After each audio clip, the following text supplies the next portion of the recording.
So yun guys, after ng birthday celebration ni Kyla, ayan, Kyla turns at 13, ayan naman, shopping sila. Pagkakabay hindi na magka-holding hands, hindi na ba-uso yun siya. Ito naman siya, ang kanyang pagkanta sa birthday ni Kyla. Panoorin natin guys.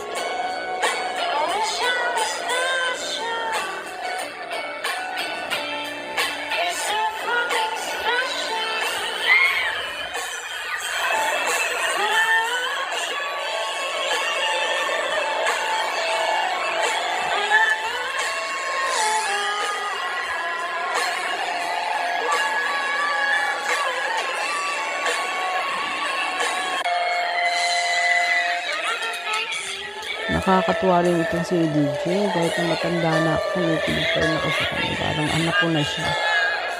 Napakabait na. Galing pa kumanta, talented, lahat na.